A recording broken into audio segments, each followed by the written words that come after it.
മനുഷ്യൻ ഇവിടെ കൺട്രോൾ തെറ്റിയിരിക്കുമ്പോ നിങ്ങൾ എന്നെ ട്യൂഷൻ പഠിപ്പിക്കാൻ വരരുത്. ആദ്യം നിങ്ങൾ നിങ്ങളുടെ അമ്മയുടെ അടുത്ത് പോയി പഠിപ്പിക്ക് എന്താ മര്യാദ എന്ന്, എന്നിട്ട് നിങ്ങൾ എന്നെ പഠിപ്പിക്കാൻ വാ. എന്റെ മനോ, നീ ഇങ്ങനെ ചാടിത്തുള്ളാതെ കാര്യം എന്താന്ന് പറ. അമ്മയായിട്ട് എന്താ നിന്റെ പ്രശ്നം? ഇന്ന് മാത്രമാണ് അവരുമായിട്ട് പ്രശ്നം. എന്നും അവർക്ക് എന്നോട് മല്ല പിടിക്കാനല്ലേ നേരമുള്ളൂ.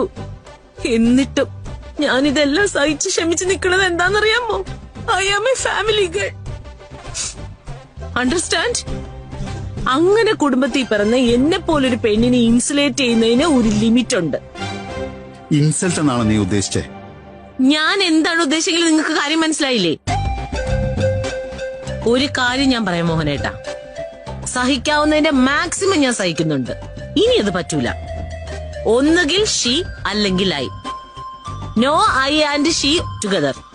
ഇനി ഈ വീട്ടില് ഞാൻ മാത്രമേ ഉണ്ടാവുള്ളൂ, അല്ലെങ്കിൽ അവര്.